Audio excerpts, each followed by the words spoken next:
დიდი მადლობა, იმიტომ რომ ცოტა დრო გავიდა ბევრი წიგნები პირდაპირ დავიწყებ ესე სადაც შევწყვიტეთ წინა სამშაბათს საუბარი გახსოვთ ალბათ იმ უცნაურ მოვლენაზე რომელიც მე მეგონა რომ ერთეული შემთხვევა იყო და მოუყევი როგორ დახვდა ახალგათხოვილ ახალგაზრდა ქალს დედამთილი ლოგინში ზამთარი იყო და აღმოჩნდა ეს ამბავი აღმოჩნდა რომ ეს არის გამონაკლისის შემთხვევა და უამრავი ადამიანი ამჯერ არა არც მე ამჯეროდა ნინო ნამდვილი ამბავია ქართველი დედისთვის შვილი არიზდება განსაკუთრებით სავსე ასეთი შემთხვევა არის თუ უამრავი და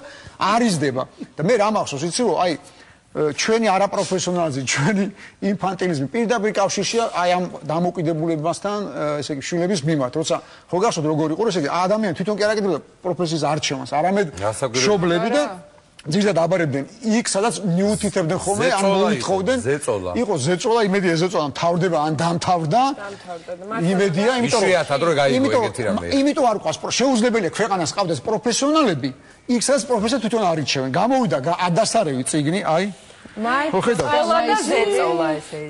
იგი აირჩიე პროფესია ეს არის მართლა გადასარევი წიგნი დიდ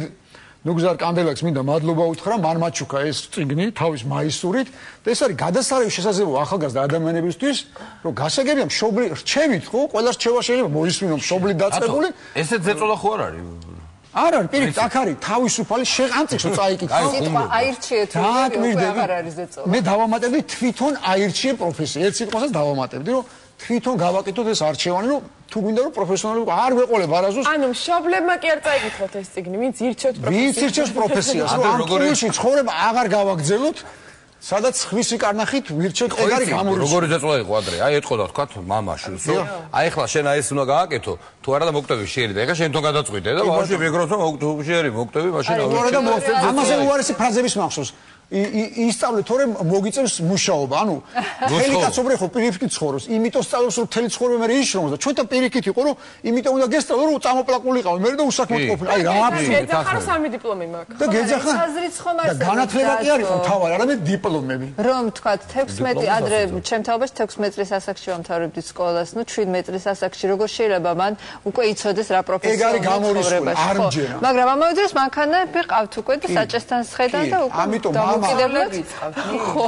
ამიტომ თუ მამა ჩუქნით 100,000-იან მანქანას 17 წლის ასაკში უარი თქვით კატეგორიული და მოითხოვეთ ეს წიგნი თვითონ აირჩიეთ პროფესია მანქანის ნაცვლად ეს ფული გამოიყენეთ სწავლაში და მშობლებს რომ აუცილებლად და მშობლებს რომლებიც გეუბნებიან რომ თავარი არის დიპლომი არ დაუჯერო თავარი არის განათლება აი ამ წიგნში წერია ესე იგი შენი მონაცემები ესე იგი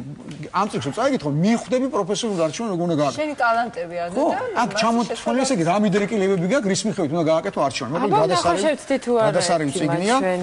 კი ბატონო აგერ შენ იმდენი პროფესია გაქვს რომ ვერ შეცდებოდი სხვადასხვა რაღაცა რომელიღა და ჩემი